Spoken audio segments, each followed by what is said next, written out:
So many people ask me what they should do when they're having trouble meditating. Very often people just give up the meditation practice because they run into a complication, like they're unable to focus, or they're having so many thoughts about what's going to happen this afternoon or tomorrow. And people actually just give up the practice. But keep in mind that when you notice the mind wandering during your meditation, that is the practice. You notice the mind wandering, and you simply bring it back. In most cases, we come back to observing the breath. And we keep doing that again and again, and that's how we practice. Now, today I'd like to offer 4 steps to help you improve your meditation practice and overcome any of the obstacles or barriers that you're facing. The first thing, and this is not during the meditation practice, this is the other part of our lives that contributes to the quality of our minds. What I'm talking about here is exercising. I suggest that you exercise every day, whether you like jogging or cycling. Yoga is very good. Stretching is very good, because by exercising, doing yoga, stretching the muscles, it relaxes the body. And that helps prepare us for the quiet, silent time when we're sitting on the meditation mat, observing the mind. So keep in mind there is that physical element of our bodies that is one of the factors influencing the quality of our meditation practice. Something else that is so common among people today that's really causing havoc for the meditation practice is the use of the media. Whether it's social media or television or watching videos or being online on the smartphone, whatever it is, those different types of communication devices give us so much information that our heads, we fill up with so many ideas and thoughts and images. Most of it pretty negative. If we're watching the news, it's just filled with negative information. This completely overloads our minds. I've had people say, well, I can only meditate 10 minutes per day. And when I ask them, well, how much time do you spend on social media? They said, 3 or 4 hours. There you have it. You spend 3 or 4 hours on social media, another hour or 2 with television or movies, and then you try to meditate and you can't because your mind is everywhere except on the present moment and on your breath. So take a look at your consumption. I mean, there are apps on your smartphone that can tell you how much time you're spending on the phone, and greatly reduce that and see how it impacts the quality of your meditation practice. Try it, prove it for yourself, and you'll see.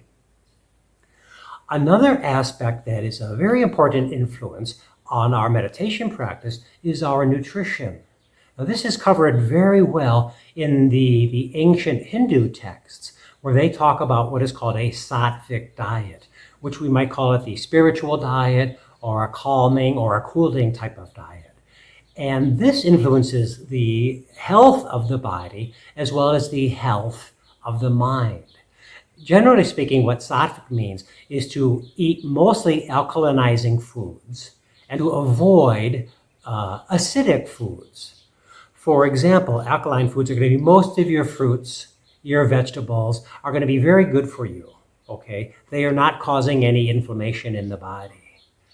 Conversely, the acidic foods are causing physical health problems, and they are overstimulating the mind. For example, animal products, whether it's meat or eggs or milk, all are inflammatory to the body and to the mind.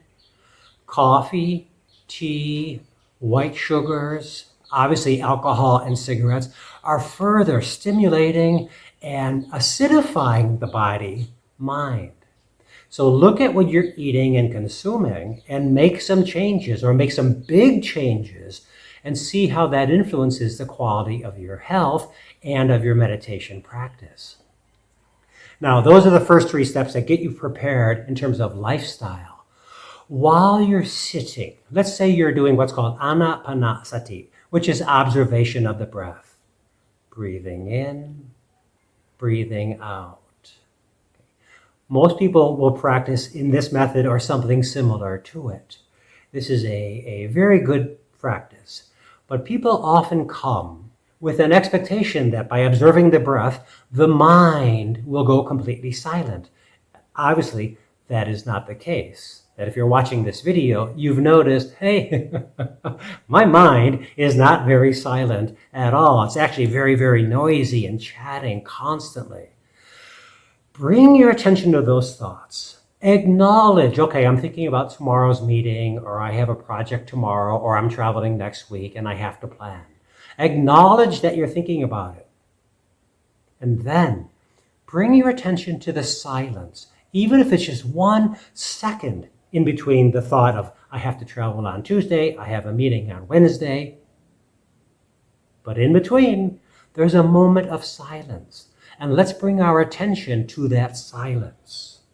There's no blame involved if you've been thinking about something, or planning something, or worrying about something. The key, mindfulness, is come back to the breath. And what I'm suggesting here is bring more attention to that silence. If it's 1 or 2 seconds, if it's 5 or 10 seconds, that's cool. That silence is very powerful, and it will gradually increase with practice. If you think you're going to meditate on the first day or the second day, in the first or second minute, and have complete, utter tranquility of mind, that's not how it works. When we're meditating, we're coming out of our comfort zone. That is the practice, to come out of the comfort zone into the learning zone. So when it comes to, okay, I'm thinking so much about my work, should I just get up and do my work? Yeah, ultimately you will go back to work. But while you're sitting and you get so antsy or uncomfortable, just challenge yourself to sit just 5 more minutes. So if you've sat 20 minutes already and you're getting itchy and edgy, say, okay, I can handle this. Just 5 more minutes. Again, that takes you into your learning zone, because 20 minutes was comfortable.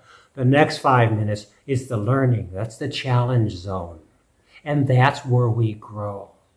Similarly, if you already can meditate 40 minutes, then your challenge is to go up to 45 minutes. And again, those 5 minutes, your back is a little sore, you're a little bit bored, whatever it is distracting you, that's the learning zone.